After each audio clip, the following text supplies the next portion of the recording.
When we discuss morality, just in general, this notion of of actions having moral properties, of having a moral aspect to them, and not all actions do. Okay, should I eat that ice cream? That's not clearly a moral question. Perhaps I have an allergy to milk. Then I should not eat the ice cream. But that's not necessarily a moral decision. It's a health decision. So not all normative claims are moral claims. So when we look at particularly our properties of morality, our properties of moral claims, there are 4 properties that are usually had. The first is overridingness. What this means is moral principles take priority over everything else. If you're confronted with a moral principle versus a social principle, I really, according, my little rules of etiquette say I ought not to get up from the table until I'm done with my meal. However, there's a person over there that's choking and I could help them. And so the moral principle that I should help save a life is going to override the etiquette of not getting up from the dinner table until I'm done. Okay, moral principles take precedence over everything else. And it is not uncommon for us to hear about cases, legal cases where people try to argue, but the morality of what I did trumps, the possibility of it being illegal. This is one reason why, people tend to think that killing in self-defense is permissible.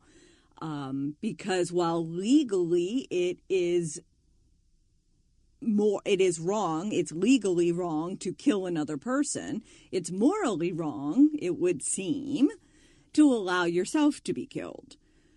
So that's the sort of discussion that has gone on in history, and we take some of it for granted now. But moral principles override non-moral principles. Impartiality. Our moral principles ought to be impartial, which means that they apply to everyone. They apply to everyone in the sense that no one person is special in the sense that they don't have to follow the moral rules. Okay? If I consider that Mary and Jane both steal, okay? They both steal, something relatively, minor. They both steal a waffle iron from Walmart, okay?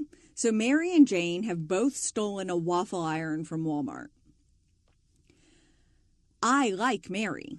I don't like Jane. So I say, oh, it's okay that Mary stole from, Mary took the waffle iron. She's, destitute and she's so nice and Walmart has plenty of money. Oh, but Jane stole a waffle iron from Walmart? That's not okay. That's simply not permissible. She did a bad thing. She is a bad person. Okay? They did the exact same thing. There's no morally relevant difference between them. The waffle iron isn't going to help Mary feed her family. That's not going to be the line between her family starving or not. It's not going to be the line between Jane's family starving or not. The only reason I judged Jane harshly and I didn't judge Mary harshly is because I like Mary and I don't like Jane. That's not okay. Impartiality of morality means that the moral principles apply to each person equally. Okay? Every person is on par. Okay? No one is so quote unquote special that they aren't subject to those moral principles. Does that make sense? Okay. Universality. So the morality applies to everyone. It might seem like impartiality and universality are the same thing. And when we talk about morality applies to everyone, we could take that sentence and mean it in either way. But when we talk about universality, what we mean is that if a moral principle is true for one society, it's going to be true for all of them. Okay? If moral principles are true for my little group of friends, it's true for everyone. Impartiality can come in a number of different ways. There are a number of different places that bias comes from. As we've seen over the course of history, people believe that the rich can get away with things and it's not wrong for the rich to do something that a middle-class person does and is punished for. That would not be impartiality. It was once common practice for individuals of a particular race to not be punished for doing something that a member of a different race was punished for. That's not impartiality. So when we single out an individual or a group of individuals saying that they are special in some way that is not morally relevant, we are being partial. That's not a good thing.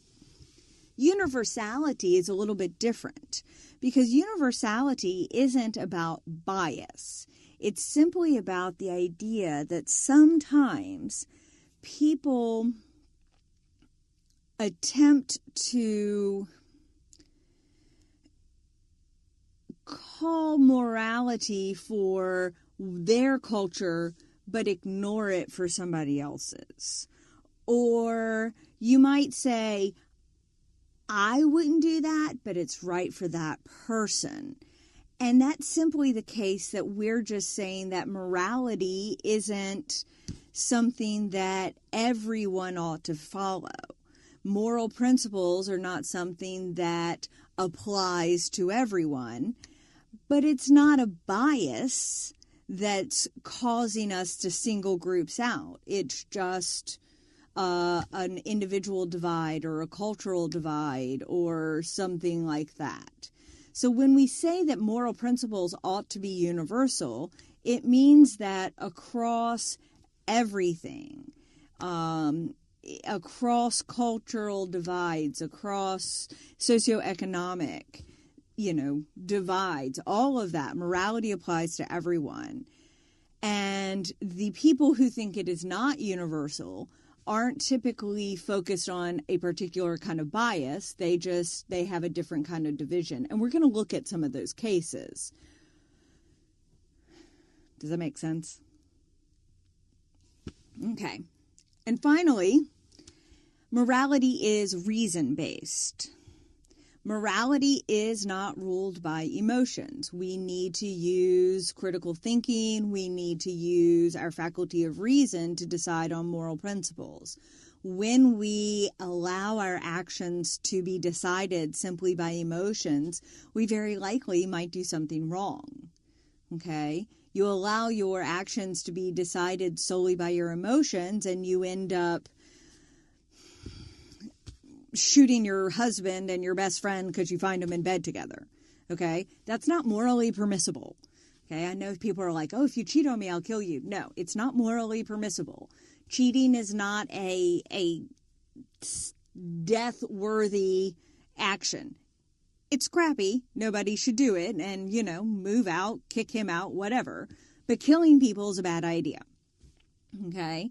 But your emotions are going to drive you to do that. If you engage that faculty of reason, it's going to tell you, no, it's simply not worth it. Okay? So you can see how our four areas of morality can overlap. They are what play into our moral decisions and our moral judgments. Does that make sense?